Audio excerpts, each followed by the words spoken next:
بسم الله الرحمن الرحيم وكان عاقبتهما أنهما في النار خالدين فيها وذلك جزاء الظالمين يا أيها الذين آمنوا اتقوا الله ولتنظر نفس ما قدمت لغد واتقوا الله إن الله خبير بما تعملون ولا تكونوا كالذين نسوا الله فأنساهم أنفسهم أولئك هم الفاسقون لا يستوي أصحاب النار وأصحاب الجنة أصحاب الجنة هم الفائزون لو أنزلنا هذا القرآن على جبل لرأيته خاشعا متصدعا من خشية الله وتلك الأمثال نضربها للناس لعلهم يتفكرون والله الذي لا إله إلا هو عالم الغيب والشهادة هو الرحمن الرحيم هو الله الذي لا إله إلا هو الملك القدوس السلام المؤمن المهيمن العزيز الجبار المتكبر سبحان الله عما يشركون والله الخالق البارئ المصور له الأسماء الحسنى يسبح له ما في السماوات والأرض وهو العزيز الحكيم আপনাদের মাঝে এখন বক্তব্য রাখবেন জনাব মতিউর রহমান মাদানী সাহেব। আসসালামু আলাইকুম ওয়া রাহমাতুল্লাহি ওয়া বারাকাতুহু। বিসমিল্লাহির রহমানির রহিম আলহামদুলিল্লাহ ওয়াসসালাতু ওয়াসসালামু আলা রাসূলিল্লাহ আম্মা বাদ ফাকাদ ক্বালা আল-ইমাম আল-বুখারী রাহিমাহুল্লাহু তাআলা حدثنا عبد الله بن محمد قال حدثنا أبو عامر عبد الملك بن عمرو قال حدثنا إبراهيم بن نافع عن كثير بن كثير عن سعيد بن جبير عن ابن عباس رضي الله عنهما قال لما كان بين إبراهيم وبين أهله ما كان خرج بإسماعيل وأم إسماعيل ومعهم شنة فيها ماء فجعلت أم إسماعيل تشرب من الشنة فيدر لبنها على سبيها حتى قدم مكة فوضعها تحت دوحة ثم رجع إبراهيم إلى أهله الحديث। সম্মানিত ভাতৃমণ্ডলী, আল্লাহ রাব্বুল আলামিনের প্রশংসা এবং প্রিয় নবী সাল্লাল্লাহু আলাইহি সাল্লামের উপর সালাতু সালামের পর আজ জুম্মাবার 5ই সফর 1446 হিজরি মোতাবেক 9 আগস্ট 2024 আমাদের ধারাবাহিক আলোচনা সহিহুল বুখারীর আহাদিসুল আম্বিয়া নবী রসুলগণ সম্পর্কীয় হাদিস পর্ব নম্বর 8। ইমাম বুখারী রাহিমাহুল্লাহর হাদিস নম্বর হচ্ছে 3365 এবং বিষয়বস্তু চলছে ইব্রাহিম আলাইহিস সালাম সম্পর্কীয় হাদিস, ইব্রাহিম এবং ইসমাইল আলাইহিস সালাম সম্পর্কীয় হাদিস। একটি লম্বা হাদিস, এর আগের হাদিসটি 3364 নম্বর হাদিস। ইব্রাহিম, ইসমাইল এবং হাজার তাদের ঘটনা সম্পর্কে, মক্কায় তাদেরকে যে রেখে গেলেন ইব্রাহিম আলাইহিস সালাম, হাজার এবং ছেলে ইসমাইলকে, এ সম্পর্কে আর সেটারই পরিপূরক আর একটি হাদিস, কিছু বাক্যের পার্থক্যের সাথে বেশ কিছু বিষয় রয়েছে হাদিসটিতে, আছে আগের হাদিসে ছিল না, কিন্তু অধিকাংশ বিষয়গুলি একই রকম। জি, তো এই জন্য বেশি বিস্তারিত আলোচনার কোনো প্রয়োজন নেই, আমরা শুধু অনুবাদ করে যাব, আর যেখানে বোঝাবার বেশি প্রয়োজন রয়েছে সেখানে একটু বিস্তারিত আলোচনা করব। বলছেন সাইদ ইবনে জুবাইর রাহিমাহুল্লাহ ইবনে আব্বাস রাদিয়াল্লাহু তাআলা আনহু থেকে বর্ণনা করেন। ইবনে আব্বাস বর্ণনাকারী সাহাবী আর সাইদ ইবনে জুবাইর তাবেঈ। আর এখানে ছিল হাদিসটি সাইদ ইবনে জুবাইরই বর্ণনা করেছে ইবনে আব্বাস থেকে, তাই একই হাদিস। তাই এখানে তাবেঈ আর সাহাবী একই, কিন্তু বাকি সনদের বর্ণনাকারীগুলি ভিন্ন ভিন্ন রয়েছে। জি, তার নিচে দেখেন যে তার নিচে সাইদ ইবনে জুবাইরের ছাত্র, এখানে কাসির ইবনে কাসির, আর এখানে সাইদ ইবনে জুবাইরের ছাত্র হচ্ছেন কাসিবনে কাসিবনে মুত্তালিব বিন আবি ওয়াদা ইয়াজিদ ও আহাদুম আল আখার একজন, আর আইয়ুব সখতিয়ানি দুইজন বর্ণনাকারী। এখানে ইমাম আইয়ুব সখতিয়ানি রয়েছেন, তার ছাত্র এখানে মামা, তার ছাত্র ইমাম আব্দুর রাজ্জাক ইয়ামানের ইমাম ছিলেন, তার ছাত্র হচ্ছেন আব্দুল্লাহ বিন মুহাম্মদ, তার ছাত্র ইমাম বুখারী।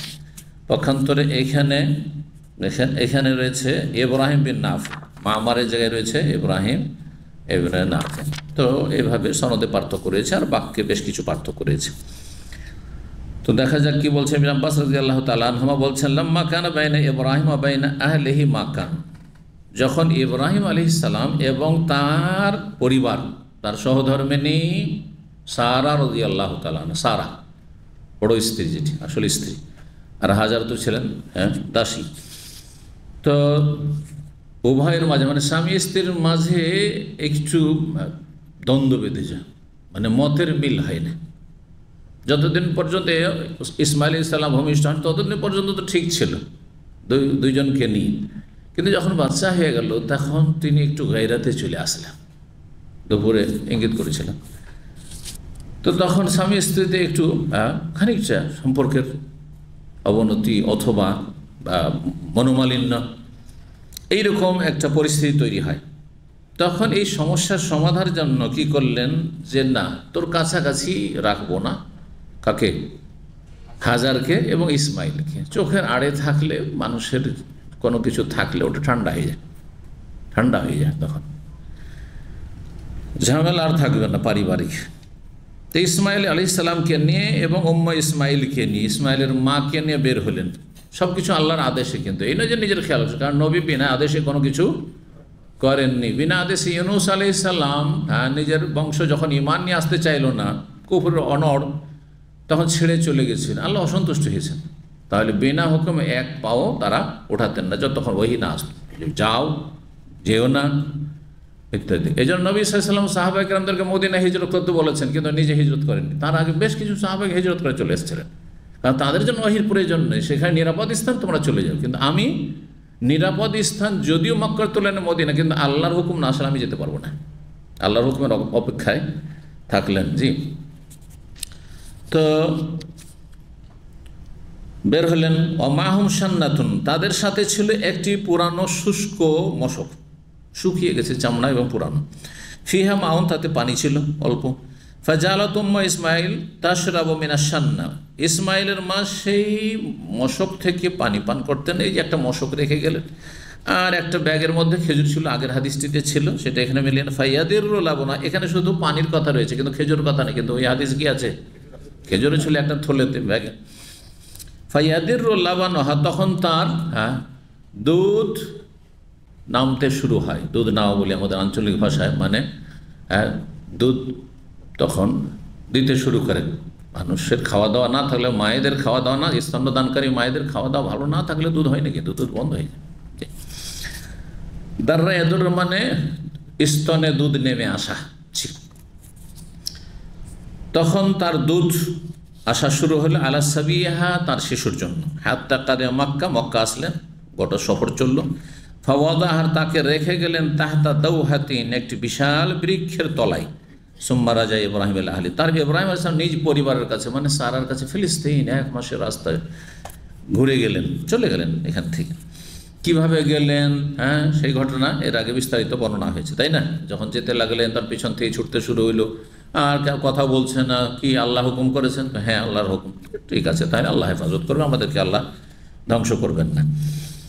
তো বলছেন, এখানেও এসছে অন্য ভাষা দিয়ে, ফাত্তাবাআতহু উম্মু ইসমাইলের মা তখন তার পিছে ছুটলেন। হাত্তা বালাগু কাদা, কাদা নামক স্থানে, মানে মোয়াল্লা পার করে, যে মোয়াল্লা কবরস্থান পার করে যে বাথা এলাকা, সেখানে পৌঁছে গেলেন। পিছনে আস্তে আস্তে ইব্রাহিম আলাইহিস সালাম আগে আগে চলে যাচ্ছেন, আর পিছনে পিছনে স্ত্রী চলে আসেন, বাচ্চা ওখানে আছে কিন্তু গাছের তলায়। জি, যে কী ব্যাপারে চলে যাচ্ছেন কেন? নাদাত মিন ওয়ারাইহি, পিছন থেকে ডাক দিলেন ইসমাইলের মা, ইয়া ইব্রাহিম, হে ইব্রাহিম, ইলা মান তাতরুকুনা, কার কাছে আমাদেরকে ছেড়ে যাচ্ছেন? এখানে তাহলে ভাষা অন্য আছে, ওখানে আমাদেরকে ছেড়ে কোথায় যাচ্ছেন আপনি? কালা ইলাল্লাহ, আল্লাহর কাছে ছেড়ে যাচ্ছে তোমাদেরকে। আল্লাহর হাওয়ালা করে যাচ্ছি, আল্লাহ ন্যস্ত করছি। কালা, তখন তিনি রাদিতু বিল্লাহ, আল্লাহর উপর আমি সন্তুষ্ট। আল্লাহর জন্য যদি তুমি ছেড়ে যাও আমাকে, তাহলে আল্লাহর ওপর, আল্লাহর ফয়সালার ওপর আমি সন্তুষ্টি প্রকাশ করছি। কালা ফারাজা, তারপর ফিরে আসলেন ইসমাইলের মা। ফাজা আল্লাহ তাসাবু মিনা সান্নাতে, ওই মশক থেকে পানি পান করা শুরু করেন। ওয়াদির রাবুল্লাহ আলা সাবিহা, বাচ্চার জন্য দুধ আসা শুরু হলো। লাহাত্তালামা ফানিয়ালমা, পানি শেষ হয়ে গেল, মশকের পানি শেষ হয়ে গেল। তারা বলেন লাউ যাহাবতু, যদি আমি যাই, মনে মনে বলছেন দেখি এদিক সেদিক পানি তলাশ করি তো দেখি, কত বসে থাকবো বাচ্চার কাছে, বসে থাকে তো আর খেতে পাওয়া যাবে না, পানি পাওয়া যাবে না। ফানাজার, তো গিয়ে দেখতাম, লাল্লি ওহিসাহাদান, হতে পারে কারো আমি সন্ধান পাই, যদি কোনো মানুষজন পেয়ে যায় তো বলবো যে আমরা পানির ব্যবস্থা করবো, ছোটো বাচ্চা আছে, কেউ আমাদের দেখাশোনার নেই, কিছু এখানে নেই, খাবার নেই, পানি নেই, বলতে পারবো। ফাজাহাবাদ, গেলেন একটু। ফাসায়দাতে সাফা, সাফায় চল, পাশেই সাফা পর্বত, সাফায় চললেন। ফানাজারাত, এদিক সেদিক তাকালেন। ও নাজারাত, বারবার করে এদিকে তাকাচ্ছেন ওইদিকে তাকাচ্ছেন, পাহাড়ের উপরে চড়ে পুরো। হাল তহিস আহাদান, কারো কিছু অনুভব করছেন কিনা, মানে কারো কোনো টের পাচ্ছেন কিনা, কোথাও আছে কিনা। ফালাম তহিস আহাদান, কিন্তু কারো কোনো টের পাচ্ছেন না, খোঁজ সন্ধান পাচ্ছে না, কোনো মানুষ নজরে আসছে না।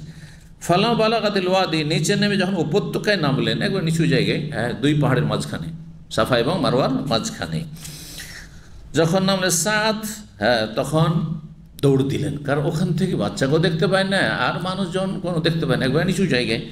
তো তাড়াতাড়ি করে উঠি, বাচ্চাটা এক নজর দেখতে পাবো যে কী অবস্থায় ছটফট করছে, কখন মারা যায়, পিপাসায় আর খিদায়, আর লোকজন যদি সিঁড়ি থাকে তো দেখতে পাবো উঁচাই উঠলে। তারপরে দৌড় দিলেন, আতাতিল মার, দৌড় দিয়ে মারওয়ায় আসলেন। কোন জায়গাটিতে দৌড় দিয়েছিলেন? যেই জায়গাটিতে আজকাল সবুজ বাতি লাগানো আছে, আর যারা সাফা মারওয়া সাই করেন হজ উমরায়, ওই জায়গায় কী করেন, পুরুষরা দৌড় দিয়ে থাকেন, কিন্তু মহিলাদের ক্ষেত্রে দৌড় দেওয়ার সন্ন্যত নাই, জি, যেহেতু সবসময় বেগানা পুরুষরা থাকছে। ওয়াফালাত জালেক আশওয়াতান, কয়েক চক্কর এমনটাই করলেন। ওই রিওয়ায়াতে রয়েছে কয় চক্কর ছিল সেটি? 7 চক্কর ছিল। সুম্মা কাল, তারপরে বললাম যাহাবতু ফানাযারতু মা ফালাতানিস সাবি, আর কত এক পাহাড় থেকে আর এক পাহাড়ে দৌড় দিব, আর ছোটাছুটি করে মানুষ তলাশ করব, যদি আমি যাই গিয়ে দেখি যে বাচ্চার কি অবস্থা হইল, বাচ্চা আছে না মারা গেল। ফাজাহাবাদ, গেলেন বাচ্চার কাছে, আবার যাচ্ছেন সেই জমজম কূপের কাছে, বাচ্চা যেখানে গাছের তলায়। ওখানে একটি বিশাল গাছ ছিল, যেই গাছ সেই যুগে ছিল। ফানাজারা দিয়ে দেখেন, ফায়জাহ আল হালেহি, ওই একই অবস্থায়, খুব সিরিয়াস অবস্থা। কান্না ইয়ানশাগলিল মউত, সে যেন মরণাপন্ন অবস্থায় রয়েছে। ইয়ানশাগলিল মউত মানে মরো অবস্থা, যেটা বলি আমরা, মরণাপন্ন অবস্থায় রয়েছে। ফালাম তকির রাহা নাফসুহা, তখন তার মনে শান্তি হলো না। এই অবস্থা, এই দৃশ্য আর দেখতে পারছেন না তিনি, বাচ্চার কষ্ট আর দেখে বরদাস্ত হচ্ছে না, মনটা অস্থির হয়ে উঠল। ফাকালাত, মনে মনে, লাউ যাহাবতু, যাই, আবার যাই, যদি কোথাও পানির সন্ধান পাই, কোনো মানুষের সন্ধান পায়। ফানাজার, তো গিয়ে দেখি, লাআল্লি ওহিসাহাদান, হতে পারে কাউকে পেতে পারি কোনো দিকে। ফাজাহাবাদ, আবার গেলেন। ফাসায়েদ, আবার সাফায় চলেন। ফানাজারাত ওয়া নাজারাত ফালাম তোহিসাহাদান, কাউকে পাচ্ছেন না। হাত্তা আতাম্মাত সাবান, 7 বার পুরা করলো। তাহলে প্রথমবারে 7 বার পুরা হয়নি, প্রথমবারে 7 বার পুরা। আশওয়াত মানে কয়েক চক্কর দিলেন, হতে পারে 3 চক্কর দিলেন, 4 চক্কর দিলেন, 2 চক্কর দিলেন, এক কথায় আশওয়াত সর্বনিম্ন বহুবচন হচ্ছে 2, আর এমনি আরবিতে বহুবচন হচ্ছে 3। এক বচন আর বহুবচন, তাই না? বাংলায় দ্বিবচন তো আর নেই, দ্বিবচন শুধু আরবিতে আছে। ওয়াহেদ, তাসনিয়া, জামা শুধু আরবি গ্রামারে আছে। বাংলায়, ইংরেজিতে ব্যাস, ওই ব্যাস, এক বচন বহু বচন, তাই না? তাহলে সর্বনিম্ন বহু বচন কত সমস্ত ভাষায়? 2 হলে বহু বচন হয়ে গেল। 2 জন হলে আমরা এসছি, বলেন না আমরা। তো যাই হোক, বারবার করে এরকম করলেন তিনি, 7 বার পুরা হয়ে গেল। সুম্মা কালা, তারপরে মনে মনে বলছেন, লাউ যাহাবতু ফানাজারতু, গিয়ে দেখি, মা ফালা, বাচ্চার অবস্থা কি হলো, বাচ্চা কি করছে। ফায়জা হাইবে সৌতিন, বাচ্চার দিয়ে এগিয়ে যাচ্ছেন, তো একটি যেন সাড়া শব্দ পাচ্ছেন। আগের রেওয়ায়তে কি রয়েছে, মারোয়ার ওপর থেকে আওয়াজটি পেয়েছিলেন, মারোয়ার ওপরে যখন 7 চক্কর পুরা হয়েছে তখনই আওয়াজটি পেয়েছিলেন। তো হইতে পারে মারোয়া থেকে দুটো সমন্বয়, দুটো তো কোনো বিরোধ নেই। মারোয়াতে যখন 7 চক্কর কমপ্লিট হয়েছে তখন আওয়াজ শুনেছেন, তখন নেমে এসেছেন, যাই দেখি কি হচ্ছে। ফাকালা, তখন বলছেন আওয়াজ শোনে, ওই রেওয়াতে রয়েছে যে আওয়াজ শুনলাম না, এটা ভ্রম, অনেক সময় ভ্রম হয়। ছোটকালের কথা মনে আছে, মাগরিবের পরে একটু অন্ধকার হইলে যখন আমরা হাঁটতাম, তো মনে হচ্ছে পিছন থেকে কেউ আমার দিকে ধাওয়া করে আসছে, ধরার জন্য আসছে, সুড়সুড় করছে। ভয়ে ভয়ে আমি নিজে কত ঘুরে ঘুরে দেখেছি। তখন ভাবতাম যে কোনো জিনে আমাকে এরকম করছে নাকি। এগুলো আসলে ভ্রম, কিচ্ছু না। মনের ভিতরে যখন ভয় ঢুকে তখন এমনি মনে হয় যে কি আসছে যেন আমাকে ধরতে আসছে। এখন আবার কিছুই নেই, এখন রাতের অন্ধকার চলে এমনটা লাগবে না। জি। তো তারপরে বলছেন যে আগেস ইনকানা ইনদাকা খাইর, আপনার কাছে কোনো যদি কল্যাণ থাকে তো আমাকে বিপদ থেকে উদ্ধার করুন বা সাহায্য করুন। হ্যাঁ, এগাসা ফরিয়াদ, ইস্তেগাসা মানে ফরিয়াদ কামনা করার, এগাসা মানে কারো ফরিয়াদ শোনা, অসহায় ব্যক্তির চাওয়া পাওয়া পুরা করা। অসহায় ব্যক্তি ডুবছে বা আগুনে জ্বলছে, ফেঁসে গেছে, উদ্ধার করার জন্য যে সাহায্যের জন্য কেউ এগিয়ে যায়, এটাকে এগাসা বলা হয়। তো যদি আপনার কাছে কোনো কল্যাণ থাকে, ভালাই থাকে, তাহলে আমাকে সাহায্য করুন। ফায়দা জিবরিল, দেখেন জিবরিল আলাইহিস সালাম কালা ফাকালা বিআকিবিহি হাকাযা, জিবরিল তার পায়ের গোড়ালি দিয়ে তা কি করলেন, আঘাত করলেন। ওয়া গামাযা আকিবাহু আল আরদি, আর তারপরে বর্ণনাকে দেখাচ্ছে তার গোড়ালি দিয়ে জমিনে আঘাত করে দেখানো যে এইভাবে জিবরাইল কি করলেন, মাটিতে আঘাত করলেন। জমজমের কূপের যায় ফামবাসাকাল মাও, তখন পানি প্রবাহিত হইল, পানি ফোয়ারার মতো বের হতে শুরু হয়েছে জমিন থেকে জিবরাইল আলাইহিস সালামের পায়ের ধাক্কায়। আর সেই রিওয়ায়াতে রয়েছে আরেকটি বর্ণনা, সেটা হচ্ছে ডানার ধাক্কায়, তো হতে পারে। ওখানে সন্দেহ রয়েছে, এখানে একটি বর্ণনা ফাদাহিসাত, তখন তিনি হতভম্ব হয়ে উঠেছেন। আশ্চর্যজনক বিষয় যে এটা কি হলো, হঠাৎ করে পানি, এখানে তো একটু আগে তো আমি বারবার করে ঘুরে ঘুরে আসি, কোনো পানি ছিল না, আর হঠাৎ করে এখান থেকে পানি বের হওয়া শুরু হয়েছে জমিন থেকে। ইসমাইলের মা হতভম্ব হয়ে গেছেন। তখন তাড়াতাড়ি করে তিনি কি করতে লেগেছেন, গর্ত খনন করতে লেগেছেন, কারণ গর্ত না করলে পানিগুলো এদিক সেদিক বহে চলে যাবে, ছড়িয়ে ছিটিয়ে যাবে। আবুল কাসেম সাল্লাল্লাহু আলাইহি নবী সাল্লাল্লাহু আলাইহি আবুল কাসেম কে, নবী সাল্লাল্লাহু আলাইহি কুনিয়া, বলছেন লাউ তারাকাতহু, যদি হাজার ছেড়ে দিত আপন অবস্থায় এই জমজম কূপকে বা জমজমের যে পানি উঠা শুরু হলো তখন, কানাল মাও জাহিরান, তাহলে পানি প্রকাশ্যমান হইত, তাহলে নদীর মতো ঝর্ণার মতো বইতে থাকতো, এইরকম কূপের মধ্যে সীমিত হয়ে যেত না। তাহলে ফাজালা তাশমিনাল মা, তখন সেই পানি পান করতে শুরু করলো। ওয়াদের লাবান আলা সাবিয়ার, বাচ্চার জন্য দুধও আসা শুরু হয়ে গেল স্তনে। কালা ফামার নাসু মিন জুরহুম, তারপরে জুরহুম বংশের কিছু লোক সেখান দিয়ে অতিক্রম করলো বিবাত্রিল ওয়াদি, উপত্যকার নিচু এলাকা দিয়ে। আর নিচু এলাকাটি মিসফালা আর জারওয়ালের মাঝামাঝি এলাকা, ওই দিকটাই, অর্থাৎ যেদিক দিয়ে জেদ্দার রাস্তা, জেদ্দা হাইওয়ে যাচ্ছে সেই দিকটায়, এই দিকে ওরা ছিল। কিন্তু তো ওই দিক থেকে এদিকে দেখতে পাচ্ছে জমজমের কাছে, তখন খোলা জায়গা, দেখতে পাচ্ছে যে কি পাখি উড়ছে, পাখি উড়ছে, যদিও পাহাড়ে ঘেরা এলাকা, কিন্তু পাখি উঠছে। বলছেন যে ফাইজ আহমদ তৈরিন, তারা দেখছেন যে একটি পাখির দল, পাখির ঝাঁকা, আন্নাহুম আনকারুজা, এটি দেখে তারা এটাকে অসাধারণ মনে করলো। এটা এবার কেমন পাখি উঠছে, এখানে তো কোনো পানি টানি থাকে না সাধারণত, আমরা তো প্রায় আসি এখানে, ওর আসা যাওয়া করি। ওয়াকালু, তারা বললো মায়া কোন তৈরি ইল্লা আলাম্মা, পানি তো এক না, পাখি তো একমাত্র পানি থাকলেই সেখানে উঠতে পারি ভাবে, পাখির ঝাঁক, তার মানে এখানে পানি আছে। বাসু রসুল, তখন তারা তাদের দূতকে পাঠায়। রসুল মানে তাহলে দূত। নবী রসুলকে রসুল কেন বলে, কারণ তিনি হচ্ছেন আল্লাহর দূত। আর আপনি কাউকে কোনো জায়গায় পাঠাচ্ছেন, কারো কাছে পাঠাচ্ছেন, আপনি চিঠি নিয়ে পাঠাচ্ছেন, ওটা কোনো একটা মেসেজ নিয়ে পাঠাচ্ছেন, কোনো একটা দায়িত্ব দিয়ে পাঠাচ্ছেন, যাও এই কাজটা দাওয়াত দিতে পাঠাচ্ছেন, যাও দাওয়াত দিয়ে এসো, বিয়ের শাদীর দাওয়াত মুক্তব, তাহলে এটাকে কি বলে, হ্যাঁ, দূত। হ্যাঁ, এক দেশের আর এক দেশে যে দূত থাকছে, রাষ্ট্রদূত, হ্যাঁ, রাষ্ট্রীয় দূত, সে দূত। এক দেশ আর এক দেশ মেসেজ দিতে হবে, নিতে হবে, সেখানকার মেসেজ যোগাযোগ রাখতে হবে, কূটনৈতিক সম্পর্ক বলা হয়েছে যেটাকে দূত, রাষ্ট্রদূত। জি, যদিও রাষ্ট্রদূতকে আরবিতে আজকাল সফির বলা হচ্ছে, কিন্তু এটা নতুন আরবি। আর আসল প্রাচীন আরবি হচ্ছে রসুল। রসুল মানে হচ্ছে দূত।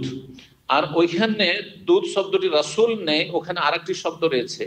আমার অনুবাদ করতে ওই ল্যান্ডে ছুটে গেছিল, সেই জন্য এটা আমি এখানে অনুবাদ করি। বলছেন ফাকালু জোরহম বংশের লোকেরা বলে ইন্না হাদা তাইরু লা ইয়াদুরু আলা মা, এই যে পাখি ঝাঁকটি পাখির দল লা ইয়াদুরু আলা পানির ওপরই এরা ঘোরাঘুরি করছে। লা আহদনা বিহাদাল ওয়াদি, আমরা কিছুদিন আগেই তো এই উপত্যকায় এসেছিলাম। ওয়ামা ফিহি মা, এখানে তো কোনো পানি ছিল না। ফারসালু জারিয়ান আও জারিয়াইনে, সুতরাং তারা একজন দূত অথবা দুইজন দূতকে পাঠিয়েছিল। প্রথম দেখে আসো, সবাই না গিয়ে দেখে আসো ব্যাপারটা কি, ওখানে পাখিগুলো উঠছে কেন, একজনকে অথবা দুজন। তাহলে অতিরিক্ত জানতে পারলাম যে তারা একজন অথবা দুইজনকে পাঠিয়েছেন। জারিয়ান মানে রাসূলান, কোন দূত, যেই দূত দ্রুত বেগে চলতে পারে, যারা এজরি মানে দৌড় দেওয়া, তাহলে যারা ছুটে যেতে পারে আর দ্রুত একটা সংবাদ নিয়ে আসতে পারে, এইরকম দূত পাঠালেন। এটা একটি অর্থ। আর একটি অর্থ জারিয়ন মানে হচ্ছে মজদুর। মজদুর, জন মজুর কি বলেন আপনারা? জন মজুর বলেন না শুধু জন বলেন? কোন এলাকায় শুধু জন বলে, কোন এলাকায় পাইট বলে, কামলা, এগুলো আঞ্চলিক ভাষা। আর আসলে মজুর বা মজদুর, মজুর অথবা মজদুর, যারা মজুরি করে দৈনিক। তো জারিয়ান মানে সেটা আজিরান, আজির আসলে আরবি। আপনাদেরকে আজির বলা হয়, কিন্তু যারা কাজ করছেন এখানে না, চাকরি করছেন কোম্পানিতে, এদের আপনার পাসপোর্ট অফিস জাওয়াজাতের ভাষায় কিন্তু আজির। হ্যাঁ, আমেল মানে লেবার, আর আজির মানে মজদুর। এই শব্দটা প্রয়োগ হচ্ছে, কিন্তু ব্যবহার করছে। যাই হোক, ফিরে আসে। তাহলে পাঠালেন, আর তারপরে তখন তারা খবর নেই। ফাইজাহুম বিল মা, তারা গিয়ে দেখে সেখানে আসলেই তো পানি আছে। ফারাজাও, তারা ফিরে আসলো। ফাখবারহুম বিল মা, পানি সম্পর্কে ওই জোরহমের যে একটা কাফেলা ওখানে অবস্থান করছে, সেখানে এসে তারা খবর দিল। ফাখবর, তখন তারা সবাই চলে আসলো, সবাই পানির কাছে চলে আসলো। কারণ আরবে পানির বড়ই অভাব, আর বিশেষ করে মক্কায় তো আরো বেশি। এখন ওই হাদিসে আমরা চলে আসি। তাহলে বলছেন যে ওই যে দূত আসলো, ফানাজারু, দেখলো, ফাইজাহুম বিল মা, পানি পেলো, ফাতাহুম, তাদের কাছে আসলো, ফাখবারাহুম, তাদেরকে খবর দিল যে হ্যাঁ পানি আছে সেখানে। ফাতাউ ইলাইহা, সেই পানির কাছে চলে আসলো তারা। ফাকালু, এসে বলল, ইয়া উম্মা ইসমাইল, হে ইসমাইলের মা, আতাজানিনা লানা আন নাকুনা মাকি, আপনি কি আমাদেরকে অনুমতি দিচ্ছেন যে আপনার সাথে এখানে আমরা বসবাস করব, অথবা আপনার এখানে আমরা থাকবো? হ্যাঁ, আও নাসকুনু মাক, মানে আপনার সাথে বসবাস করবো, মাকে। ফাবালাগা ইবনুহা, তারপরে বলে হ্যাঁ ঠিক আছে, অসুবিধা নেই, আমি তো চাই যে লোকজন এখানে তো বসবাস করবো, আমি একাই আছি। ফালাগা ইবনুহা, তারপরে তার ছেলে ইসমাইল ধীরে ধীরে বড় হয়ে গিয়ে হয়ে গেল বালিগ, মানে সাবালক হয়ে গেল। ফানাকাহা ফিহিম ইমরাতান, তাদেরই একজন মেয়েকে কি করলো, বিয়ে করলো। কালা, ওই হাদিসে রয়েছে বড় সুন্দর সুঠাম হয়ে উঠলো, আর বড় আকর্ষণীয় উঠলো, আর সবাই তাকে ভালোবাসতে আদর করতে শুরু করলো। আর তারাই প্রস্তাব দিয়ে নিজের বংশে বিয়ে দিয়ে দিল। এটা যেমন তোর কথা না, আরব দেশে এখন পর্যন্ত নিজের বংশের অন্য বংশে বিয়ে করাটা বড়ই ঝুঁকিপূর্ণ।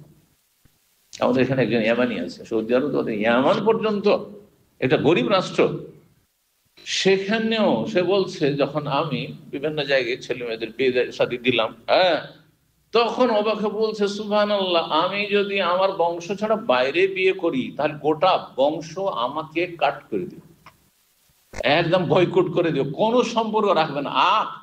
মানে একবার ত্যায্য পুত্র যেটা হয়, ত্যায্য বংশ থেকে বের করে দিবে একবার, বোঝা গেছে না? তো এদের মধ্যে বংশীয় জাতীয়তাটা ওই 1400 বছর আগে শুধু ছিল, এখন পর্যন্ত। সেই জন্য এটা ব্যতিক্রম যে একটা আগন্তুক ব্যক্তি বিয়ে দেওয়া ইসমাইলের সাথে, যেমন তাহলে কেমন প্রিয় হয়ে উঠেছিল তাদের কাছে। তো যাই হোক, তো বলছেন যে বিয়ে দিয়ে দিল। কালা সুম্মা ইন্নাহু বাদা আলী ইব্রাহিম, তারপরে ইব্রাহিম আলাইহিস সালাম তো রেখে চলে গেছেন, বেশ কিছুদিন হয়ে গেছে, সাবালক হয়ে গেছে, ছেলেকে 1.5-2 বছর বয়সে রেখে গেছেন যখন দুধ পান করছিল, তারপরে সাবালক হয়েছে, বিয়ে হয়ে গেছে, তারপর আছে। তাহলে কতদিন পরে এসেছেন? কমপক্ষে 15 বছর আগে তো বিয়ে হয়নি, 14-15 বছর কমপক্ষে সাবালক হয়ে, তাহলে অন্তত 13-14 বছর পরে এসছেন। আসার পরে তখন বলছেন যে ইব্রাহিম আলাইহিস সালামের কাছে বিষয়টি স্পষ্ট হইল যে আমাকে দিন হয়ে গেল, যাই মানে তার মনে মনে আসলো এই কথা, বাদা ইব্রাহিম মানে মনে মনে এই কথা আসলো যে যাই আমি দেখে আসি। ফাকাল আলী আহলিহি, তারপরে তার পরিবারকে মানে সারাকে বললো ওখানে ইন্নী মুত্তালিউন তারিকাতি, আমি আমার স্বজনকে, যে স্বজনদেরকে রেখে এসেছি হাজারকে আর ইসমাইলকে, তাদেরকে আমি দেখতে যাব।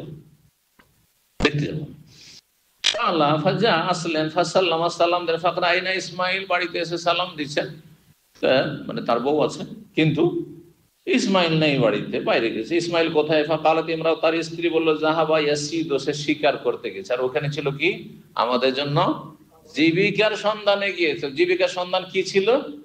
শিকার, বা তার পেশাই ছিল পশু পাখি শিকার করা, যেটা বলেছিলাম তখন। জি আল্লাহ কুলিল্লাহ, তাকে বলিও ইন্নাহু ইযা জা, যখন আসবে গাইয়ের আতাবাতা বাই থেকে, তোমার বাড়ির চৌকাঠটাকে তুমি পরিবর্তন করে দিও।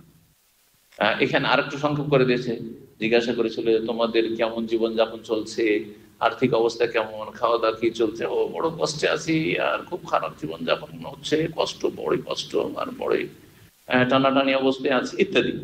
এই যে অভিযোগ, এটা পছন্দ হয়নি বাবাকে, যে এটা অকৃতজ্ঞ, না শুকরি, না শুকর গুজার। ফালাম্মা যা, যখন ইব্রাহিম আসলেন, আখবারাতহু, জানালেন যে একজন বৃদ্ধ মানুষ এসেছেন। ফাকালা, বললেন আনতে যাক, আর তারপরে এই কথা বললেন যে বলেছে বাড়ির চৌকাঠটা পরিবর্তন করে দিতে। বুঝলাম না কেন চৌকাঠটা চেঞ্জ করতে বলছে। বলছে ও তুমি আনতে যাক, ওই যে চৌকাঠ ওইটি হচ্ছে তুমি, আনতে যাক মানে তুমি হচ্ছে সেই চৌকাঠ। ফাজহাবি ইলা আহলিকা, সুতরাং তোমার পরিবারে তুমি চলে যাও। আমার আব্বা উনি এসেছিলেন আর বলেছেন তোমাকে তালাক দিয়ে দিতে।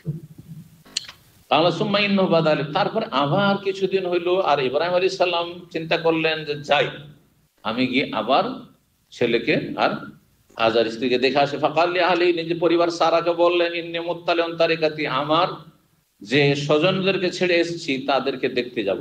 কাল ফাজা আসলেন, আর এসে বলছেন আইনা ইসমাইল, ইসমাইল কোথায়? এবারও দেখা সাক্ষাৎ মিলল না।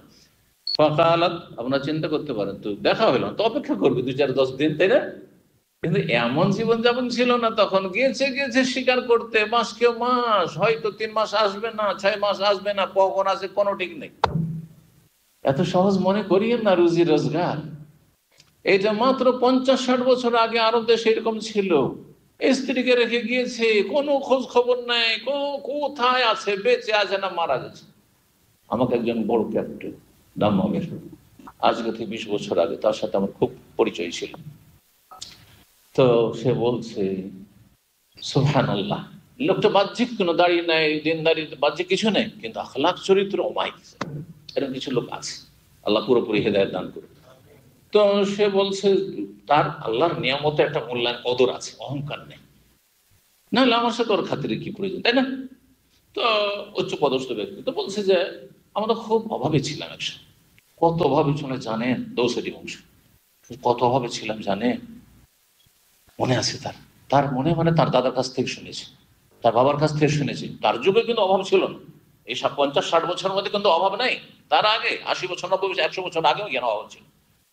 তো বলছে আমার দাদা বাড়ি থেকে গিয়েছে, যাওয়ার পরে 5 বছর হয়ে গেছে, 5 বছর কোনো খবর নেই, গেছে দুবাইয়ের দিকে, কোথায় গেছে। তখনকার যুগে মণিমুক্তা সাগরে তলাশ করার জন্য যেত, তারপরে কোথায় ডুবে গেল, মারা গেল, কি হলো। আর কেউ শিকার, মাছ শিকার করতো, এগুলো করতো। বাহরাইন দুবাইয়ের লোকদের মূল রুজি রোজগারই এটা ছিল আসলে। তো এইরকম গিয়ে আর ঘুরে আসেন। তার স্ত্রীরা কতদিন অপেক্ষা করবে? 4 বছর শরীয়তে অপেক্ষার কথা রয়েছে। 4 বছর অপেক্ষা করার পরে 4 মাস 10 দিন ইন্তেকাল, যেন কোনো নিখোঁজ ব্যক্তির ক্ষেত্রে 4 বছর যখন হয়ে যাবে অপেক্ষা, তখন 4 মাস 10 দিন মৃত ধরে নিয়ে ইদ্যত পার করবে। স্বামী মারা যাওয়ার বিধবা, আর তার যে বিয়ে বসে গেছে।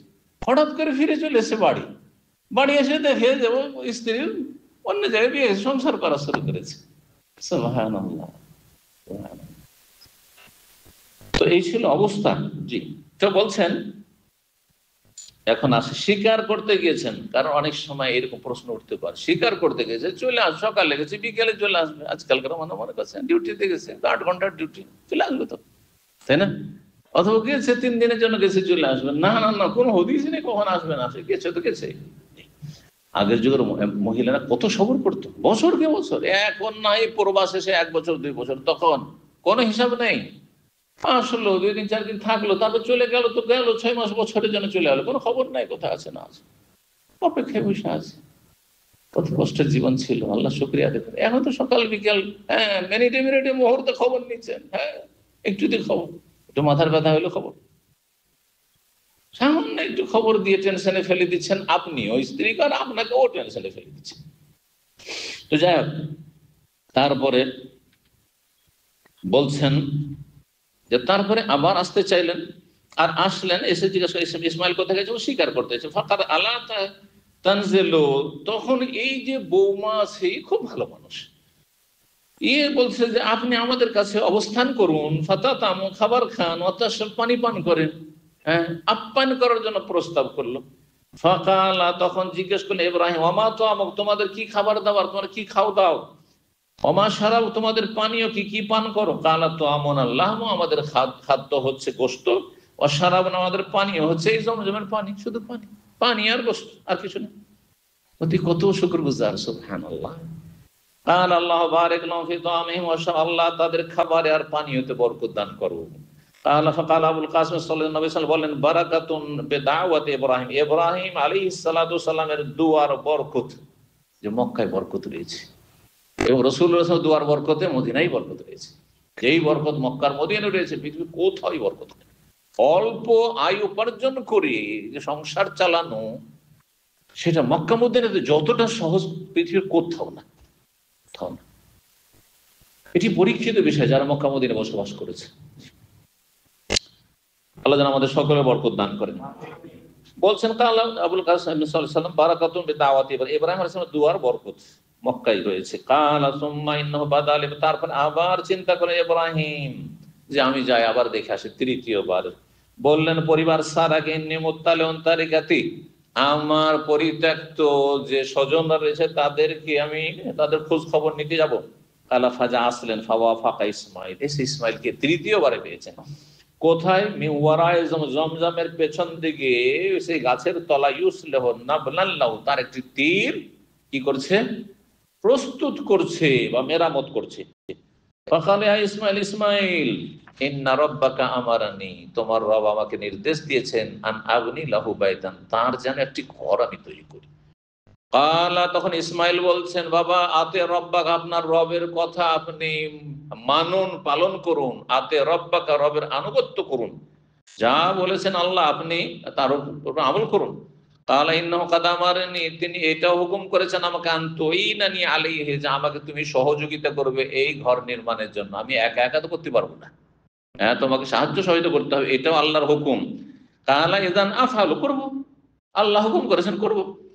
আও কামা কাল, কালা ফাকামা, দুইজনে দাঁড়ালেন প্রস্তুত তৈরি করার জন্য। ফাজাল ইব্রাহিম ইয়াবনি, ইব্রাহিম আলাইহিস সালাম এই কাবা ঘর নির্মাণ করা শুরু করলেন। ওয়া ইসমাইল ওনাবেলুল হিজারা, ইসমাইল আলাইহিস সালাম তাকে এক একটি করে পাথর ধরিয়ে দিচ্ছেন। নাওয়ালা ইয়ানা বলে মানে দেওয়া, হাতে তুলে দেওয়া, হাতে তুলে দিতে লাগলেন। ওয়া ইয়াকুলানে, আর উভয়ে দোয়া করতেছিলেন, রব্বানা তাকাব্বাল মিন্না ইন্নাকা আনতাস সামিউল আলিম, হে আমাদের রব, আমাদের পক্ষ থেকে তুমি সাদরে গ্রহণ করো, নিশ্চয় তুমি সর্বশ্রোতা, সবকিছু শোনো, আল আলিম, সর্বজ্ঞ, সবকিছু জানো। সূরা বাকারা 127।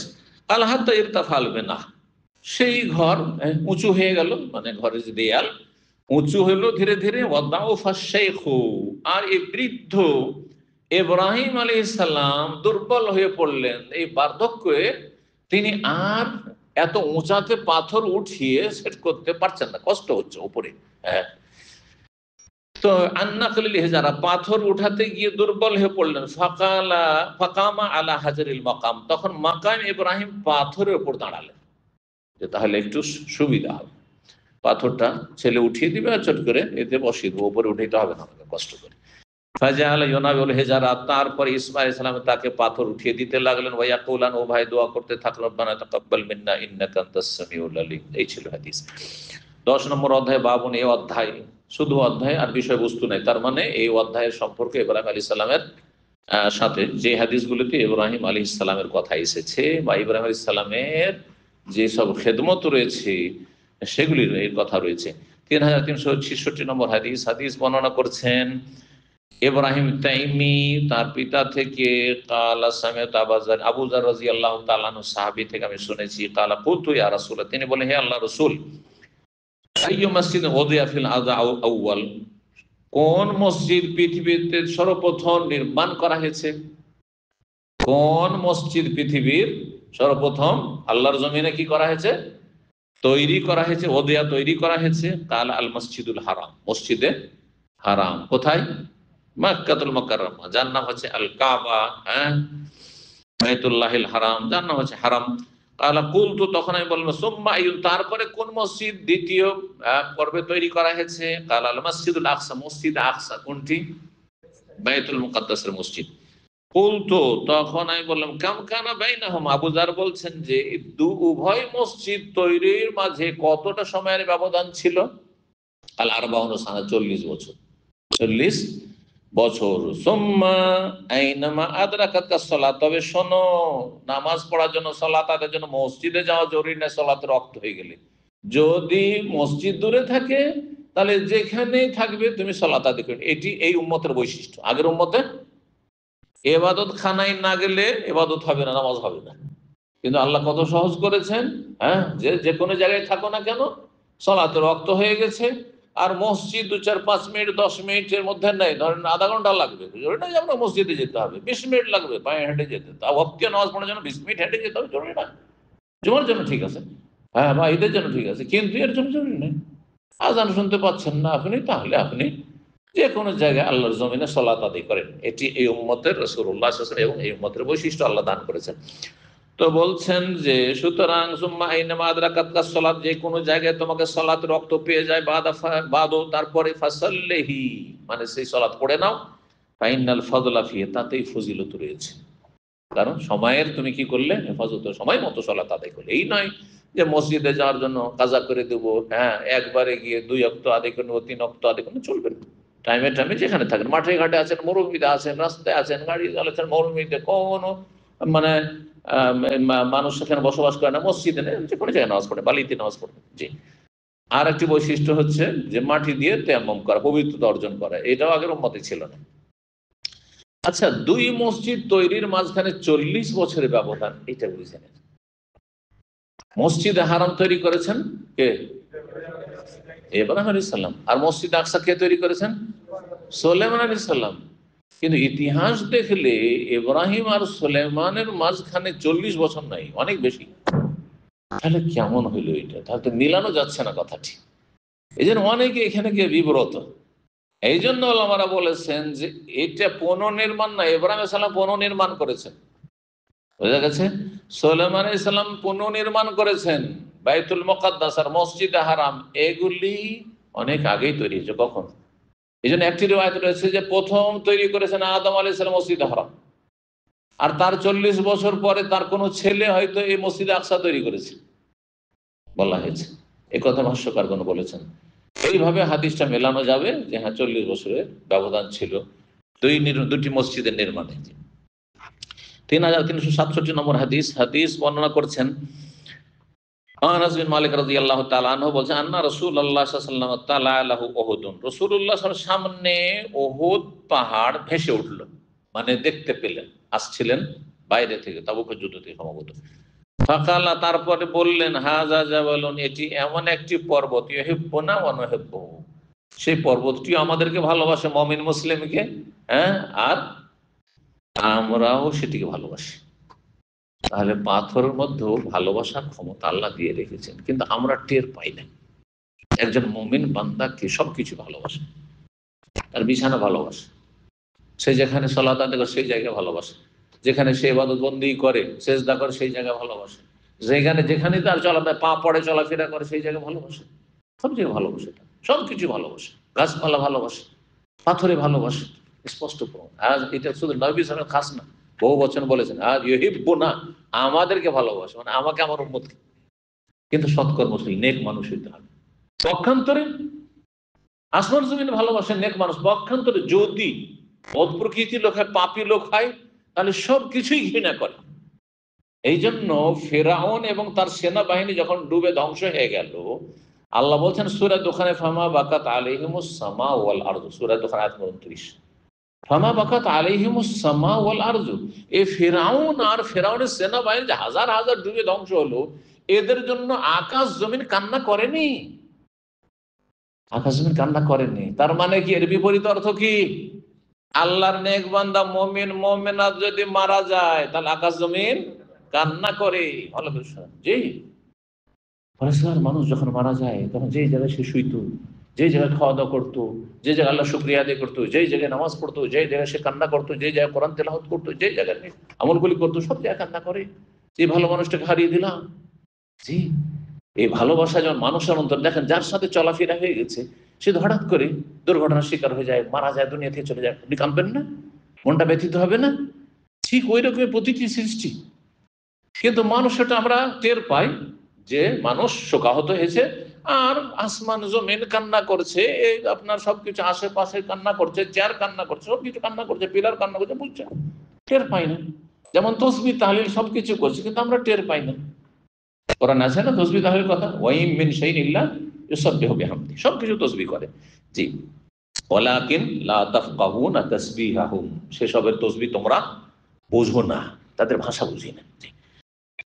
তারপরে বলে আল্লাহুম্মা, হে আল্লাহ, ইন্না ইব্রাহিম হাররামা মাক্কাতা, ইব্রাহিম আলাইহিস সালাম মক্কাকে সম্মানিত নগরী হিসেবে ঘোষণা করেছেন, হারাম ঘোষণা করেছেন। ওয়া ইন্নু ওয়াহাররা মা বাইনা লাবাতাইহা, আর আমি হারাম ঘোষণা করছি মা বাইনা লাবাতাইহা, মদিনার দুই প্রান্তে যে কুচি পাথর বিশিষ্ট ভূমি রয়েছে, এই দুই পাথর কুচি পাথর বিশিষ্ট জমিনের মধ্যবর্তী স্থানকে, লাবাতাইহা, যার অপর নাম হচ্ছে হাররা।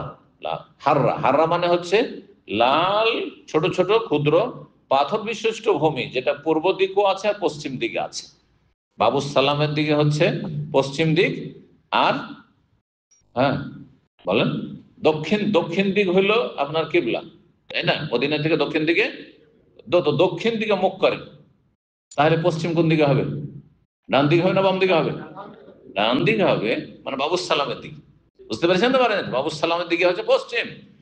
আর এই আপনার বাকির যে দরজা, বাকির দিকে যে দরজা দিয়ে বেরিয়ে আসছেন, সালাম দেওয়ার পরে যে দরজা জিবরাইল বাবে জিবরিল দিয়ে বেরিয়ে আসছেন, সেদিকটা হচ্ছে পূর্ব দিক।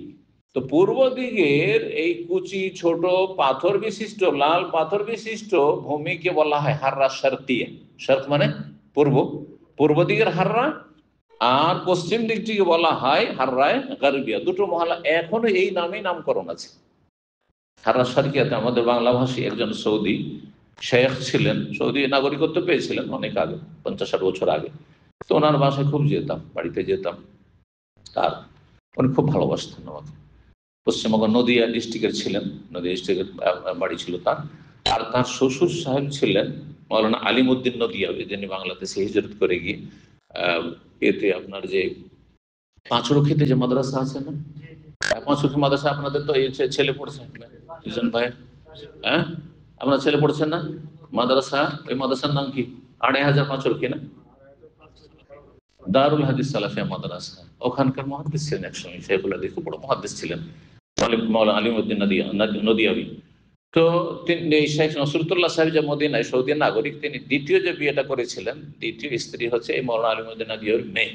জি, তার একটি ছেলে এবং একটি মেয়ে ছিল, ছেলেটার নাম আব্দুল সালাম ছিল, ছোট্ট ছেলে ছিল তখন, আপনার 10-12 বছরের, যখন মদিনা আমি পড়াশোনা করতাম। ছেলে বড় হয়ে গেছে এখন, আর তিনিও মারা গেছেন। এখানে দাম্মাম আসার পরে শুনতে পেলাম যে শেখ নসরুল্লাহ সাহেব অসুস্থ আছেন, মদিনায় গিয়ে তার বাড়িতে একবার দেখা করে আসলাম। আর তার কিছুদিন পরে তার ছেলেরা, তাদের যোগাযোগ নাম্বার ছিল, তো জিজ্ঞেস করলাম, তো বলছে মারা গেছেন রাহিমাহুল্লাহ তাআলা। মদিনা ইউনিভার্সিটির মাধ্যমিকের শিক্ষক ছিলেন তিনি। মদিনা ইউনিভার্সিটিতে মাধ্যমিক, উচ্চ মাধ্যমিক সব আছে কিন্তু। তো ওই এলাকা হাররা শারকিয়া বলা হয় পূর্ব দিকে। আর বাবুস সালাম থেকে আপনি যখন 1.5-2 কিলোমিটার চলে যাবেন, ওই এলাকাটিকে হাররায়ে গারবিয়া বলা হয়। তাহলে পশ্চিম আর পূর্ব দিকের সীমানা হয়ে গেল হারামে, আর উত্তর দক্ষিণ দিকের সীমানার কথাও আয়ের এবং সওর পাহাড়ের কথা এর আগে আলোচনা করেছি বিস্তারিত।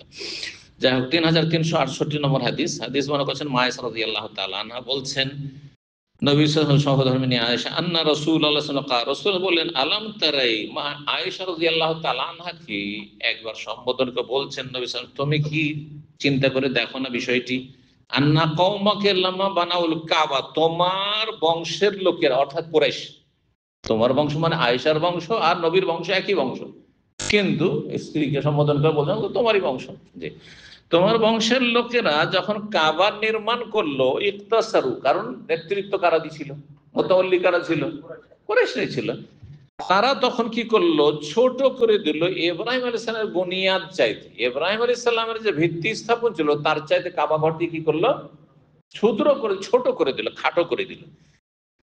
ফাকুলতু, তখন মা এসে বলছেন, আমি বললাম ইয়া রাসূলুল্লাহ আলা তারুদ্দু আলা কাওয়াইদ, তারা ছোট করে দিল, তাহলে এটা তো একটা ভুল সিদ্ধান্ত তাদের হয়েছে। হ্যাঁ, তারা তাদের যুক্তি ছিল খোঁড়া যুক্তি যে আমাদের হারাম পয়সা লাগাবো না আর হালাল পয়সা দিয়ে নির্মাণ কাজ শেষ করতে পারবো না, সুতরাং ছোট করে দিই, তাহলে খরচটা একটু কম হবে। বুঝছেন? তাহলে মক্কার কাফেররা মুশরিক কাফের হওয়া সত্ত্বেও কি করতো, আল্লাহর ঘর তৈরি করেছে, হারাম একটা পয়সা লাগাবো না, কতটা আল্লাহকে ভয় করতো। আল্লাহর ভয় দিয়ে শুধু জান্নাত যাওয়া যাবে না যদি তৌহিদ না থাকে, তাহলে তৌহিদ ছিল না, ভয় তো ছিল যে আল্লাহর ঘরে লাগাবো। হ্যাঁ, আমাদের দেশে মেলা মানুষ আছে, হ্যাঁ মেলা মানুষ আছে, মসজিদের ঘড়ি চুরি করবো, চোরও চুরি করবে না। হ্যাঁ হ্যাঁ, আল্লাহর আযাব গজবে ছারখার হয়ে যাবো, বলে না বলে না। এমনকি আলেম সমাজ, আজকাল আলেমদের চিন্তাই হচ্ছে, কিন্তু আমরা যখন মাদ্রাসা শিক্ষকতা করেছি দেশে, সুবহানাল্লাহ, আমার বাড়ি যেতাম 3 কিলোমিটার হাঁটতে হইতো, আমি মদিনা থাকা কালীন মাঝে মাঝে বাজারে গিয়ে রাত 8টা 9টায় আসছি, তো আমার আম্মা খুব মায়া করতেন, রাহিমাহুল্লাহ তাআলা, রাহিমাহুল্লাহ তাআলা, আল্লাহ রহমত জান্নাতুল ফেরদৌস দান করুন। তিনি বলতেন, বাবা তুমি কেন দেরি করছো, এক সময় ছিলে তুমি ছাত্র ছিলে, তখন তোমাদের পয়সা ছিল না, এখন বিদেশে থাকো, কিছু যদি পকেটে নাও থাকে তবু ভাববে যে সৌদি আরব থেকে এসেছে, কি জানি কোথায় এখানে মোটরসাইকেল ছিনতাই হয়, আর ওখানে মোটরসাইকেল আমাদের গ্রামের লোকের ছিনতাই হয়েছে। মাগরিবের পরে একটু অন্ধকার হই, আমি রাতে 8টা 9টায় আসি, কোরআন তেলাওয়াত করতে থাকি, হাঁটতে থাকি, শুনি যে এখানে ছিনতাই, জীবনে কোনোদিন কেউ কিছু বলেনি, আলহামদুলিল্লাহ, কারণ একটা শ্রদ্ধা ছিল, আল্লাহর ভয় ছিল। চুরি করছি ছিনতাই করছি, কিন্তু আলেমের যদি ছিনতাই করি তাহলে সব সর্বনাশ হয়ে যাবে, আল্লাহর গজব নেমে আসবে, এই ভয়টা ছিল। আগের চোর ডাকাতের একটা ভয় ছিল, এখনকার চোর ডাকাতের কোনো ভয় নেই, জি আল্লাহ হেফাজত করুন। ঠিক, তো যাই হোক,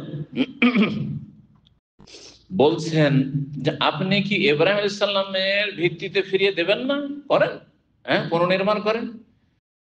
ফাকালা, তখন নবী বলছেন সাল্লাল্লাহু আলাইহি ওয়াসাল্লাম, লাউলা হিদসানু কওমিকা বিল কুফরি, যদি তোমার জাতি নিউ মুসলিম না হইতো, সদ্য কুফরির যুগ থেকে বেরিয়ে আসা লোক না হইতো, নতুন নতুন মুসলমান হয়েছে, ঈমান দুর্বল হয়েছে, টলমল করছে, হ্যাঁ কুচুর পাতার পানি, যদি এই সময় কাবা ভেঙে নতুন করে নির্মাণ শুরু করি, তখন শয়তান সুযোগ নেবে কি, যে দেখো দেখো মোহাম্মদ আমাদের ধর্মকে তো ধূলিসাৎ করলো, দেখো আল্লাহর ঘর কাবাকে ধূলিসাৎ করে দিল, ভেঙে চুরমার করে দিল, তার মানে কত বড় খারাপ মানুষ, বলার সুযোগ পাবে না, পাবে না, মানুষ শয়তান সুযোগ পাবে, জিন শয়তান সুযোগ পাবে। সুতরাং এই ভয়ে আমি এরা মুরতাদ হয়ে যাবে এই আশঙ্কায় আর কাবা ঘরে হাত দিলাম না। তাহলে মনটা চাই, আর এই কাজটা আব্দুল্লাহ বিন জুবাইর রাহিমাহুল্লাহ তাআলা রাদিয়াল্লাহু তাআলা তিনি করেছিলেন মক্কায়, যখন 7 বছর তিনি খলিফা হয়েছিলেন। কিন্তু উমাইয়া বংশের জালেম শাসকরা সেটা আর বরদাস্ত করতে পারেনি, এইটা সে কেন করবে, অথচ তারা ভালো করে বুঝছিল যে যেটা করেছে মন্দ করেনি, ভালোই করেছে, আকাঙ্ক্ষা করেছেন, কিন্তু করেননি কেন, এই নই মুসলিমদের মুরতাদ হওয়ার ভয়ে আশঙ্কায় তিনি এই কাজটি করেননি, তাহলে সেটা ছেড়ে দিতে হইতো, কিন্তু না করে।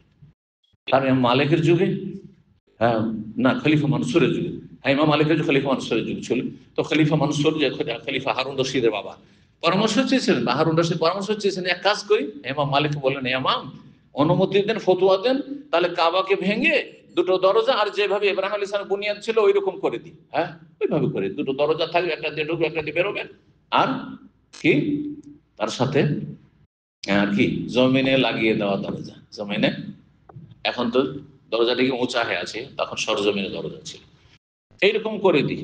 তো বলেন না এটা করিয়েন না, না হলে কি হবে, যে কোনো আপনাদের পতন ঘটবে, আর এক দল আসে বলছে না ওইটা রাখবো না এটা করবো, আজকাল এইটাই না করছে, আমরা এসেছি, সুতরাং বিমানবন্দরের নাম পরিবর্তন করবো। এটাই না শুরু হয়েছে না? দেখেন কোন ফেতনা, এগুলি হচ্ছে। হ্যাঁ, এইটা চিন্তা করেন না যে জাতির পয়সার সর্বনাশ, মানুষ খেতে পায় না, আর এইগুলো আক্রোশ মিটাবার জন্য এগুলো তোমরা করছো। আউযুবিল্লাহি মিনাশ শাইতানির, আল্লাহ হেফাজত করুন। তো শাসক গোষ্ঠী অধিকাংশ সময় এরকমটাই করেছে, সেই জন্য এই রাস্তা বন্ধ করে দেওয়া হয়েছে। ওই অবস্থা থেকে গেছে, আল্লাহর এটাই ফয়সালা ছিল। قال عبد الله بن عمر, আব্দুল্লাহ বলেন, লাইন কানাত আয়েশা তো সামিআত হাযা মিন রাসূলিল্লাহ সাল্লাল্লাহু আলাইহি ওয়াসাল্লাম, আয়েশা যদি এই কথা রাসূলুল্লাহ সাল্লাল্লাহু আলাইহি ওয়াসাল্লাম থেকে শুনে থাকেন, মা ওরা, তাহলে আমি মনে করি না যে আন্না রাসূলুল্লাহ সাল্লাল্লাহু আলাইহি ওয়াসাল্লাম তারাকা ইসতালামা রুকনাইনিল লাযাইনি বালিয়ালিয়ানিল হিজর, হিজর বা হাতিমের দুটো কর্নার যে নবী সাল্লাল্লাহু আলাইহি ওয়াসাল্লাম স্পর্শ করতেন না, শুধু দুটো জায়গায় স্পর্শ করতেন। কোনটি? রুকনে ইয়ামানি, সেটা স্পর্শ করতেন, আর হাজরে আসওয়াদ চুমা দিতেন বা স্পর্শ করে চুমা দিতেন, এই দুটো। কিন্তু আর বাকি দুটো কোনা কেন ছুঁইতেন না? কারণ সেই দুটো কোনা আসল বুনিয়াদ ইব্রাহিম আলাইহিস সালাম বুনিয়াদের উপর প্রতিষ্ঠিত নেই, সেই জন্য। তার মানে তার মধ্যে ওই বৈশিষ্ট্য নেই, সেই জন্য। ওয়াকালা ইসমাইল, ইসমাইল আপনি বলছেন যে আব্দুল্লাহ ইবনে মুহাম্মদ বিন আবু বকর, যে আব্দুল্লাহ তিনি মুহাম্মদ বিন আবি বকর, যে বর্ণনাকারী একজন। 3369 নম্বর হাদিস বর্ণনা করছেন আবু হুমায়দ সাঈদী রাদিয়াল্লাহু তাআলা। আবু হুমায়দ সাঈদী তিনি দুরুদ ইব্রাহিমী বর্ণনা করেছেন, কিন্তু তার বাক্যে কিছু শব্দ রয়েছে যেগুলো অন্য রিওয়ায়াতে নেই। তারপরের যে হাদিস আছে সেটি কাব বিন উজরা বর্ণনা করেছেন, সেটা আবার আরেক রকম দুরুদ, একটু কিছু পার্থক্যের সাথে বর্ণনা করেছেন। আরো বেশ কিছু সাহাবাই কেরামগণ কিছু কিছু ভিন্ন বাক্যের সাথে, শব্দের সাথে, পার্থক্যের সাথে দুরুদ ইব্রাহিমী বর্ণনা করেছেন। যতগুলি হাদিস এই মর্মে রয়েছে বা তরিকা রয়েছে পড়ার, যে কোনো একটা পড়লেই সালাত হয়ে যাবে, পড়তে পারেন আপনি, কোনো অসুবিধা নেই, কোনো একটা মুখস্থ করলে হবে। কিন্তু সবচাইতে পারফেক্ট, সবচাইতে পূর্ণাঙ্গ বাক্যের সাথে যে দুরুদ ইব্রাহিমী আছে সেটি 3370 এর পরের হাদিসটি যেটি আছে কাব বিন উজরা রাদিয়াল্লাহু তাআলা আনহু থেকে। এই জন্য আহলে হাদিস ওলামারা এবং সাধারণ মানুষরা এইটি বেশি মুখস্থ রাখে। বাকি আপনি তার আগেরটাও পড়তে পারেন, যেটাতে নবী সাল্লাল্লাহু আলাইহি ওয়াসাল্লামের বিবিগণের কথা আর ছেলে মেয়েদের সন্তানদের কথাও রয়েছে। কিন্তু এখানে আল বলা হয়েছে বংশ, তাতে বা পরিবার, আর পরিবারের স্ত্রীও চলে আসবে আর সন্তানে চলে আসবে। বেশ কিছু পার্থক্য রয়েছে, তো ইনশাআল্লাহ পার্থক্যগুলি বলবো। 2-3টি হাদিস রয়েছে। বলছেন আবু হুমায়দ সাঈদী, আন্নাহুম কালু, তারা বললেন, ইয়া রাসূলুল্লাহ, সাহাবীরা বলে, হে আল্লাহর রাসূল, কাইফা নুসাল্লি আলাইক, আপনার উপর কেমন করে আমরা দুরূদ পেশ করব, সালাত পেশ করব? কারণ সালাম পেশ করা আপনি তো শিখিয়ে দিয়েছেন। কেমন করে শিখিয়েছেন? তার আগে তাহলে আত্তাহিয়াত শিখিয়ে দিয়েছেন, তাশাহুদ, আত্তাহিয়াতু লিল্লাহি ওয়াস সালাওয়াতু ওয়াত তাইয়্যিবাতু, আসসালামু আলাইকা আইয়ুহান নবী ওয়া রাহমাতুল্লাহি ওয়া বারাকাতুহু, সালাম শিখিয়ে নিয়েছি। কিন্তু দুরূদ কেমন করে পেশ করব? কারণ আল্লাহ দুটো হুকুম করেছেন, সাল্লু আলাইহি ওয়া সাল্লিমু তাসলিমা, সালাত ও সালাম পেশ করো।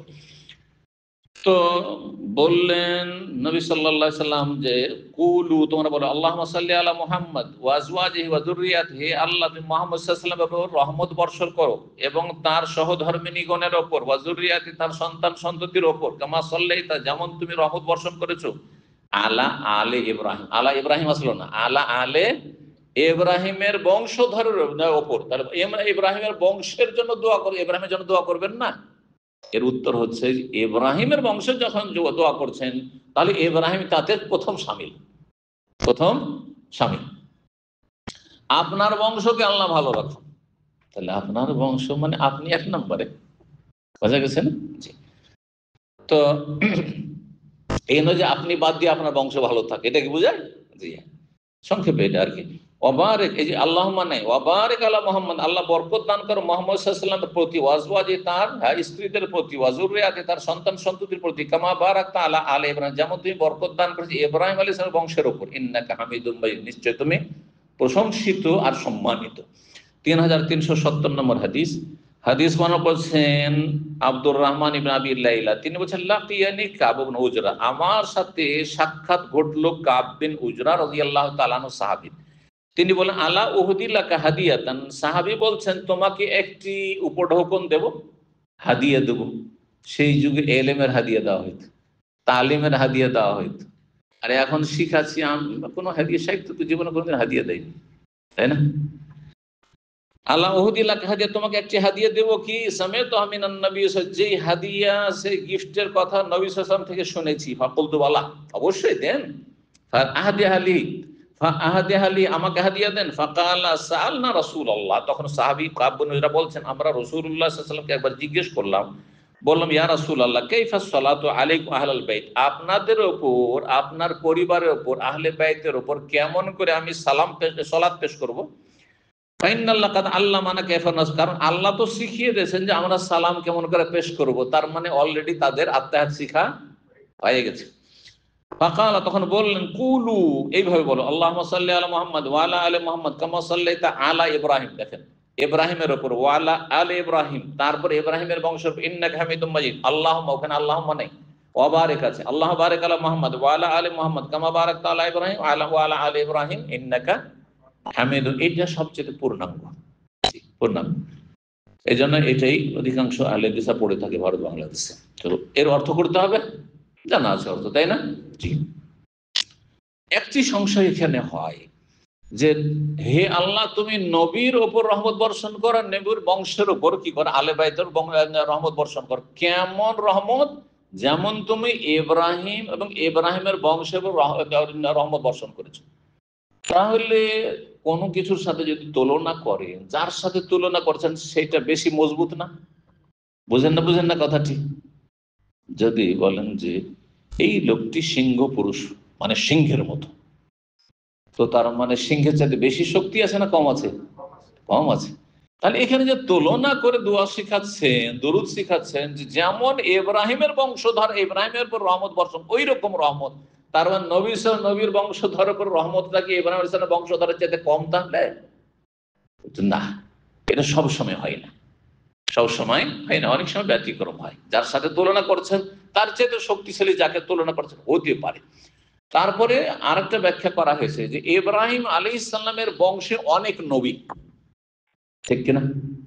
আর নবীদের মর্যাদা যতই পরহেজগার আল্লাহওয়ালা হোক না, তার চাইতে অনেক বেশি। এই দিকটা যদি খেয়াল করেন, এটাকে যদি মানে আপনি সামনে রাখেন, তাহলে ওই দিক থেকে ইব্রাহিম আলাইহিস সালামের বংশে কিন্তু অনেক শ্রেষ্ঠ ব্যক্তি ছিলেন, তাই না? আম্বিয়া রাসূলগণ, কারণ ইব্রাহিমের পর যত নবী সব তার বংশে। পক্ষান্তরে নবী সাল্লাল্লাহু আলাইহি ওয়াসাল্লামের বংশে আর কোন নবী আছে? তারপরে তার কোনো নবী নেই।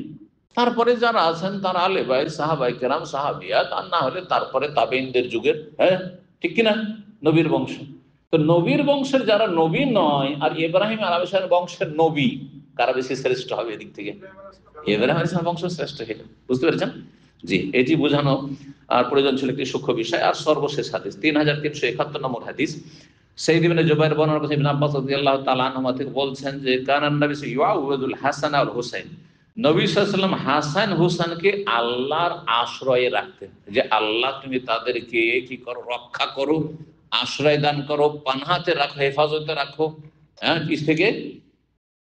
অনিষ্ট থেকে। কিসের অনিষ্ট থেকে? শোনেন, হ্যাঁ বলছেন ওইভাবে আশ্রয় রাখতেন। ওয়াকুল ইন্না আবাকুমা কানা ইউআউযু বিহা ইসমাঈল ওয়া ইসহাক, একটি দোয়া, যেই দোয়াটি পড়ে তোমাদের পিতা ইব্রাহিম আলাইহিস সালাম আল্লাহর আশ্রয় রাখতেন তার সন্তান ইসমাইল এবং ইসহাককে। ইসমাইল আর ইসহাক দুজনেই ইব্রাহিম আলাইহিস সালামের ছেলে। সারার পেট থেকে পরে হলো ইসহাক, আর ইসমাইল হাজারের পেট থেকে, কিন্তু দুটোই ছেলে কার? ইব্রাহিম আলাইহিস সালামের। দুইজনকে যেমন আশ্রয়ে রাখতেন ইব্রাহিম, তেমনি আমি আমার দুই নাতি হাসান হোসেনকে আল্লাহ তোমার আশ্রয়ে রেখে দিলাম, তুমি আশ্রয় দাও তাদেরকে। কি বলে বলতেন? আউযু বিকালিমাতিল্লাহি তাম্মা মিন কুল্লি শাইতানিন ওয়া হাম্মা ওয়া মিন কুল্লি আইনিন লাম্মা। আর যখন ছেলে দুটোকে সম্বোধন করি আল্লাহর কাছে আশ্রয় রাখতেন, তখন ওই যুকমা বিকালিমাতিল্লাহি তাম্মা মিন কুল্লি শাইতানিন ওয়া হাম্মা ওয়া মিন কুল্লি আইনিন লাম্মা, সেটি আপনার পড়ার দরকার, এইটা দরকার। এতে এই বাক্যটি মুখস্থ করে নেবেন। আউযু, আমি আশ্রয় গ্রহণ করছি আল্লাহর পূর্ণাঙ্গ বাক্যের মাধ্যমে, মিন কুল্লি শয়তানি, প্রত্যেক শয়তানের অনিষ্ট থেকে, ওয়া হাম্মা, এবং বিষধর বা বিষাক্ত কোন পোকামাকড় থেকে, সাপ হোক আর বিচ্ছু হোক, পোকামাকড় অনিষ্ট থেকে, ওয়া মিন কুল্লি আইনিন লাম্মা, আর ক্ষতি সাধনকারী বা কুনজর, খারাপ দৃষ্টি থেকে, প্রত্যেক খারাপ দৃষ্টি, কুদৃষ্টি থেকে, যে বদনজর লেগে যায়, যার বদনজর লেগে যায়, কুদৃষ্টি পড়ে যায়, সেই কুদৃষ্টির অনিষ্ট থেকে আমি আশ্রয় গ্রহণ করছি। ছেলে মেয়েদের ক্ষেত্রে এই দোয়াটি পড়ে ফুক দিয়ে দিবেন আর তারপরে বাইরে নিয়ে যাবেন, তাহলে কারো বদনজর লাগবে না। আল্লাহ রাব্বুল আলামিন আমলের তৌফিক দান করুন এবং সমস্ত অনিষ্ট থেকে, বালা মুসিবত থেকে আল্লাহ হেফাজত রাখুন। নেক আমলের তৌফিক দান করুন, গুনাহ খাতা মাফ করুন। আল্লাহ রাব্বুল আলামিন আমাদেরকে সমস্ত ফিতনা ফাসাদ থেকে বেঁচে থাকার তৌফিক দান করুন এবং উম্মত মুসলিমার ভালো করুন, সংশোধন করার তৌফিক দান করুন। ওয়া সাল্লাল্লাহু ওয়াসাল্লাম আলা নবিয়িনা মুহাম্মদ ওয়া আলা আলিহি ওয়া সাহবিহি আজমাইন। المسلمين والمسلمات والمؤمنين والمؤمنات والقانتين